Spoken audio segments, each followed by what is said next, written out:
Iconoblast! Okay, so Cottrell was running through the streets. Dickhead is acting like Johnny a lunatic. Dickhead is running through the streets, acting like a lunatic, telling everybody that there's a shark in the creek, which is actually a fucking river, and nobody believed him.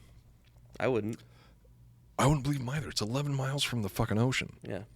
So anyway, not far from where Cottrell was frantically shouting warnings at anyone who would pay attention to him, a group of young workers from a local basket factory had just clocked out for the day and were on their way to take a dip and cool off. And these are workers in 1916, so pretty much a bunch of children. Yeah. Lester Stillwell was an 11-year-old apprentice working at the basket factory because back in those days, kids had the work ethic. That's right. He and his friends made their way to the edge of the Matawan Creek and stripped naked for a little skinny dipping, because also kids back in those days knew how to fucking party.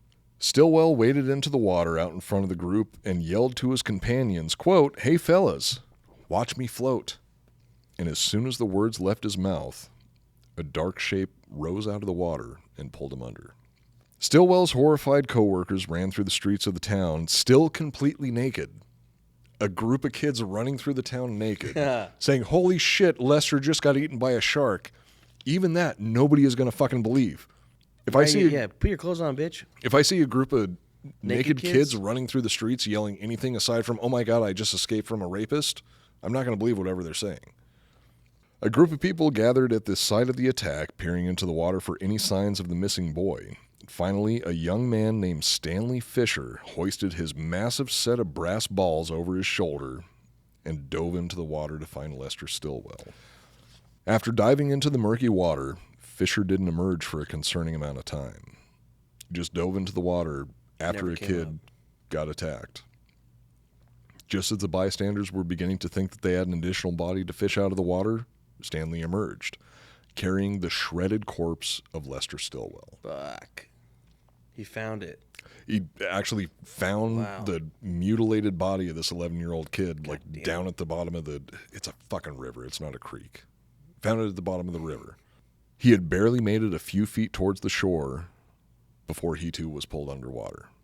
While holding the corpse? While holding Holy the corpse. Shit. Picked up the corpse, pulled the corpse off wherever it was floating in the water, came up and was like, "Hey, found the dead kid," and then he went under too. Holy fuck. Nearly the entire town was watching from the shore as Fisher fought for his life against the shark.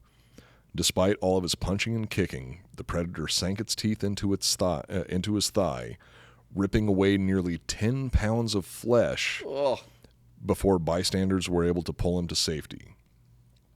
Within 2 hours, Fisher was dead from blood loss. He was only 24 years old. Less than half an hour later, while Stanley Fisher was still in the process of dying of blood loss, a 14-year-old boy named Joseph Dunn was swimming near a dock with his brother and a few friends. The news of the attack on Stanley Fisher had yet to reach them, leaving them oblivious to the danger lurking in the water. Less than 30 minutes later, and half a mile away, went straight there. Then Joseph felt something bump into his leg before he was pulled under. God damn. Joseph's brother instantly sprang into action, grabbing his hand and beginning a bloody game of tug-of-war with the 10-foot-long shark. After an agonizing struggle, Joseph was able to break free and get to shore.